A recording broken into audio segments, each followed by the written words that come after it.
नमस्कार, मैं युवराज, आप देख रहे हैं डेमोक्रेटिक लाइव। इस वक्त मैं पीके शाही के आवास आया हूं और जैसा कि आप लोग जानते हैं कि वार्ड सचिवों का जो केस हाईकोर्ट में चल रहा है, किसी न किसी वजह से हर रोज़ टल जा रहा है। अब वकील साहब, हम इनसे जानने का प्रयास करें क्यों टल जा रहा है। सर, जिस तरह से वार्ड सचिवों का डेट हर रोज़ किसी वजह से आता है और फिर टल जाता है, एक्चुअली टलता नहीं है। केस हम लोगों का लिस्ट पे कंटिन्यू रन कर रहा है। आज केस हम लोग का 21 नंबर पर था। सुबह में बात हुई राज्य के पदाधिकारियों से, वो चिंतित थे, तो उन्होंने हमसे कहा कि सर केस को मेंशन किया जाए। मैंने आज सुबह मेंशन किया जज साहब के यहाँ कि हुजूर इसको लास्ट केस के रूप में रखा जाए। उन्होंने कहा कि क्या अर्जेंसी है, मैंने अर्जेंसी बताया, तो उन्होंने कहा कि आप स्लिप फाइल करके दीजिए। मैंने स्लिप भी सुबह में मेंशनिंग स्लिप होता है, मैंने मेंशनिंग स्लिप फाइल कर दिया है। मैं उसकी कॉपी भी पदाधिकारियों को दिखा दिया हूँ। मैं कंटिन्यू कोर्ट में था, शाही जी से भी बात हो गई थी और एक और जगन्नाथ सिंह सर को इन लोगों ने हायर किया है, उनसे भी मेरी बातचीत हुई थी। मैं कंटिन्यू कोर्ट में था और मैं शाही जी के यहाँ आने के लिए तैयार हो रहा था। उसी बीच में मेरी वाइफ का तबीयत ख़राब हो गया, वो फेंट कर गई, ब्लड प्रेशर डाउन हो गया। मैं घर में अकेला था तो मैं थोड़ा घबरा गया, मैं उनको लेकर के हॉस्पिटल चला गया। उसी बीच में राणा जी फ़ोन किए कि केस हमारा 17 नंबर पर कॉल हो गया है। तो मैंने जगन्नाथ सर से बात किया कि सर ऐसा स्थिति है, वाइफ का तबीयत ख़राब है, तो मैं अभी बाहर आ गया हूँ, तो उनसे आप एक एडजॉर्नमेंट ले लिया जाए, क्योंकि तबीयत का बात है, एडवोकेट का पर्सनल ग्राउंड है, उसमें ले लिया जाए। उन्होंने कहा कि मैं ले लूँगा। उसके बाद मुझे पता नहीं चला। फिर मैं जब बाहर आया तो कामदेव जी ने कहा कि केस बुधवार को हो गया। ये एक संजोग है। एक्चुअली ये केस मेरे लिए भी काफ़ी महत्वपूर्ण है। मैं खुद इसमें काफ़ी टेंशनाइज हूँ। सुबह मैंने मेंशन किया है, मेंशनिंग स्लिप फाइल किया है, लेकिन सीनियर जो है हमारे शाही सर, वो बिना जूनियर का बहस करते नहीं हैं। उन्होंने कहा कि अब इसमें एक टाइम दिया जाए, तो जज साहब उसको बुधवार को रख दिए हैं। इसमें बहुत ज़्यादा घबराने की बात नहीं है। हमारा केस कोर्ट में पेंडिंग है। जो भी ऑर्डर होता है वो सारे एग्जीक्यूटिव ऑर्डर पे प्रभावी होता है। ऐसा नहीं है कि अब अगर कोई बहाली कर लेते हैं और हम अगर केस जीत जाते हैं, हमारे फेवर में अगर कोर्ट आ जाता है, तो जो भी वो बहाल किए हैं वो सारे रोड पे आ जाएंगे, वो सारा ऑटोमेटिक ख़त्म हो जाएगा उनका ऑर्डर। सर, कई वार्ड सचिवों का एक सवाल है कि एक महीने में कितने तारीख पढ़ते हैं। ऐसा कुछ नहीं है, एक महीने में कोई तारीख नहीं पढ़ते हैं, सिविल कोर्ट वाली बात नहीं है। यहाँ आप जो केस फाइल करते हैं वो यहाँ एक लिस्ट पे आ जाता है। आपका केस रन करता है तो नीचे से ऊपर होता है। केस हमारा ऑलरेडी रन कर रहा है। इसमें पहले भी तीन चार बहस हो चुके हैं। पहले ये जस्टिस अनिल कुमार सिन्हा के यहाँ था।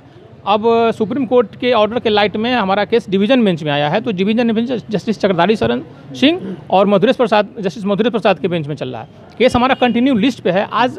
आज एक दुर्भाग्य कहिए, ऐसा सिचुएशन हो गया, तबीयत ख़राब हो गया मेरा वाइफ का, इसलिए मैं उधर चला गया। मैं आज रहता तो आज बहस होता। बुधवार को अच्छा जज साहब की इच्छा हुई है कि बुधवार को हम सुने, तो जब जज साहब की इच्छा होती है तो उसमें हम लोग या कोई वकील उसमें इंटरफेयर नहीं करते हैं, क्योंकि जज साहब को प्लीज करके ही हम लोग उनसे कुछ लेते हैं। तो इसमें कोई घबराने की बात नहीं है।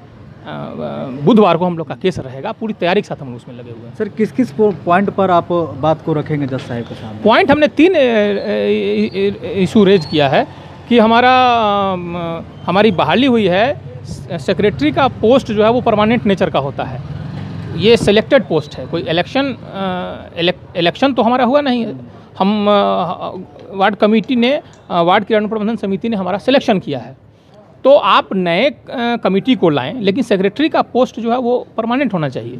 तो हमने किया है कि आप हमारा सर्विस को रेगुलाइज कीजिए, परमानेंट नेचर का हमारा काम है, तो रेगुलाइज कीजिए। और रेगुलाइज जब करेंगे तो हमको आप एक मिनिमम मानदेय जो होना चाहिए वो दीजिए।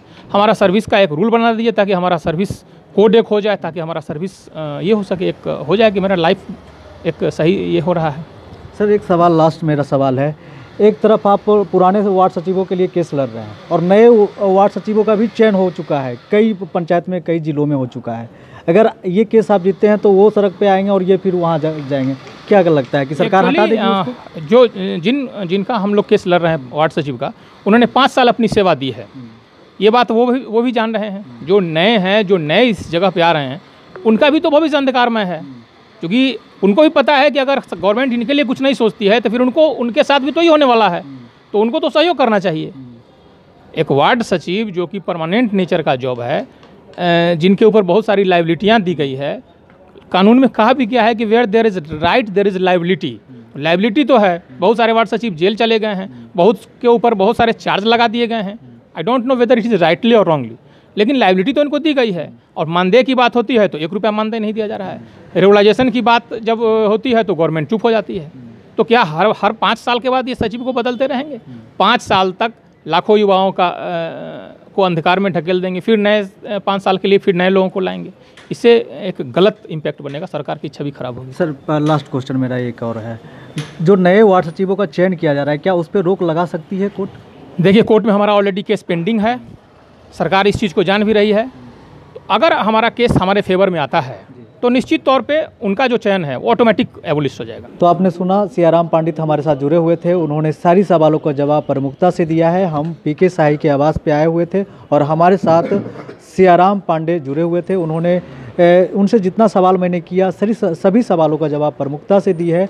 उम्मीद है आप लोग को भी सारी सवालों का जवाब मिल गया होगा, क्योंकि मैंने उनसे सारी सवाल पूछा। जिस तरह से कई पंचायत में वार्ड सचिवों का चयन किया जा रहा है, तो नए वार्ड सचिवों को लेकर भी सवाल पूछा, पुराने वार्ड सचिवों को लेकर भी सवाल पूछा, और क्या होता है डेट, क्या होता है तारीख, इस पर भी कई सवाल मैंने पूछा। तो सियाराम पंडित ने क्लियर कर दिया कि डेट कुछ नहीं होता है, हमारा केस रन कर रहा है ऑलरेडी। इसलिए हम आज हमारी पत्नी का तबीयत ख़राब था, जिसकी वजह से हम इसमें शामिल नहीं हो पाए, और फिर से अगला डेट पड़ा है, बुधवार को हमारी केस को सुनवाई की जाएगी। तो अभी तक हमारे चैनल को सब्सक्राइब नहीं किया है तो जल्दी से कर लीजिए, और फेसबुक पे देख रहे हैं तो लाइक और फॉलो जरूर कर लीजिए। धन्यवाद।